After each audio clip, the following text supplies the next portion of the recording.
I want to talk about something actually pretty interesting and I suppose pretty controversial. I recently had this idea when I saw the low tier god in Gideon debacle. I don't like low tier god, but not for the reasons in which the mainstream people dislike him. I dislike him because he's hypocritical. He doesn't really believe in what he preaches. He, in fact, is the king of frogs, although he will not admit it. But I wanted to talk about the idea of being a pedo. It might sound crazy, but let me explain. In the video with Gideon really focused on Dale's story about the 17-year-old. Even iconic. She was 17, Dale. Here we go. And him, like, basically grooming a 14-year-old girl and stuff. He really emphasized that Dale was having relations with a 17-year-old. And I was thinking to myself, is he truly a predator? In this case, yes, he is, of course, as he is preying on her. He is exploiting something for his own sexual gain. Against low tier god or Dale Wilson is a very sexually deviant man who is controlled by lust. But is every man who dates a 17-year-old to be condemned such as him, to be labeled as a predator? A lot of people would say yes, but then you really think about it more than a couple seconds, you're like, why is this so harped upon when most states in the United States of America have the age of consent being 17 or 16? It's really odd when you put that in perspective. Even when you put the world scale in perspective, where in certain countries, some countries, you even have age of consent being 14. Personally, I think that's too young. The caveat is that these girls are being married off. So it's not like you're performing sexually deviant acts. You're in a marriage, but in the countries where the age of consent is lower than 14, again, as I point out, they are complete pedophiles. Police be upon him. But in the West, there seems to be this weird thing where people seem to gripe on some 20-year-old dude dating a 16-year-old. I think the main issue comes from this lack of understanding of the roles of men and women. Men were designed to work, to fight, to hunt. Women, they're designed to nurture,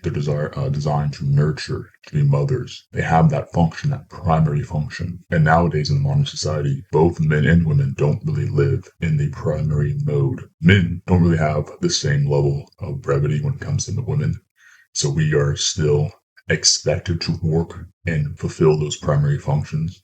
But women, on the other hand, are praised and put on a pedestal made to be superior to men. So they don't have to do their responsibilities. They have no duty. Men have a duty. They have duty from God. And we're expected to uphold those duties. But women are expected to just simply be themselves. I want to talk about that because I think it's stupid. Men and women are not the same. Innately, we are different. If we take a look at creation, the creation of human beings in the Garden of Eden, we have a hierarchy that's established. In the beginning, God creates the universe. He creates everything. And then God creates man. And then to create woman, he takes the rib of man and forms her. So we have a hierarchy here established. We have God, the God-man, Christ, equal in nature, hypostatic union. So God and men are in a first-order relationship. God to God-man or God to Christ are in a zero-order relationship again, while men have to go to Christ to be like God, because we can't do it by ourselves. And so women are now in a second-order relationship to God, while women have a first-order relationship, or I guess more exact, a zeroth-order relationship to men, since we share the same nature as women. We're both human, but our authority is different. Men are expected to have these duties and responsibilities such as women in the Christian paradigm, but the modern world kind of rejects this. The modern world makes it seem like women are on the same level or equal authority, and they can go directly to God or to duty or whatever, and they can be the ones in charge and lead. This isn't the case.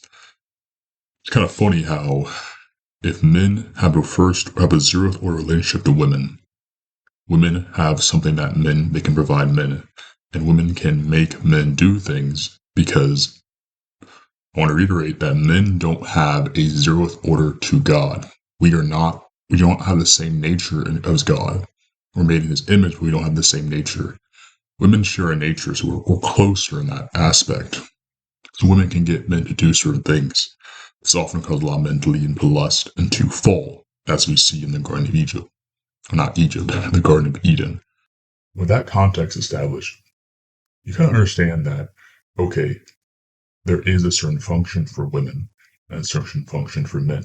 But modern society seems to limit the function of women, or they make it look like it's bad, or motherhood is some curse. A baby, a fetus is some curse or parasite, which I think is disgusting, fundamentally disgusting. Life is sacred.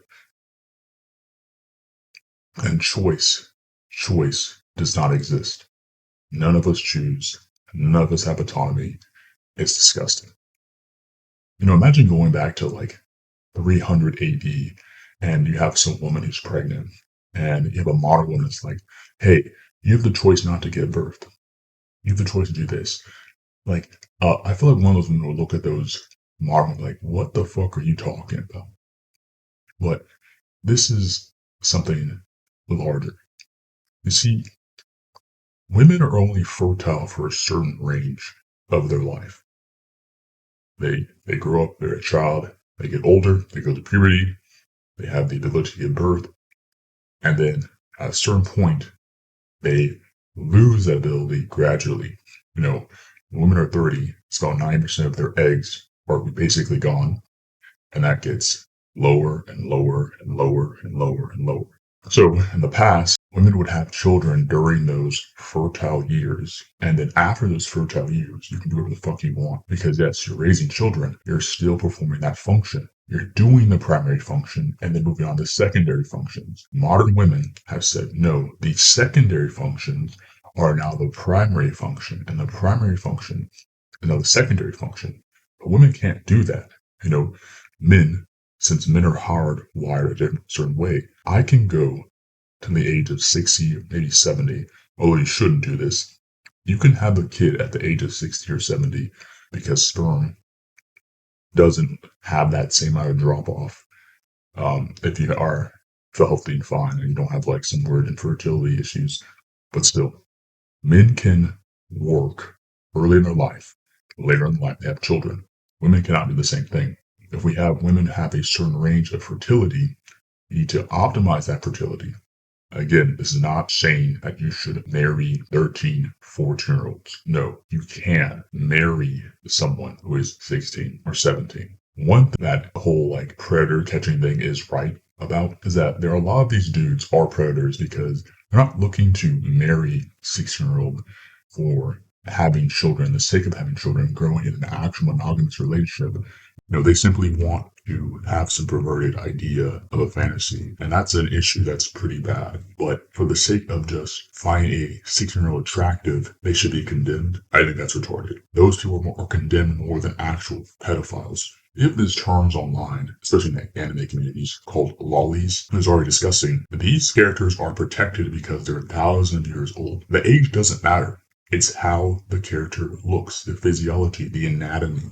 These characters look like they're 10 years old, and you have grown men attracted to them. Those are the actual pedophiles. It really amazes me that people do not care about these individuals who are actual pedophiles. Instead, they still harp on some guy dating a 6-year-old when he's 18, or oh my god, she's a predator. He's a 17. She's 17 and he's 20.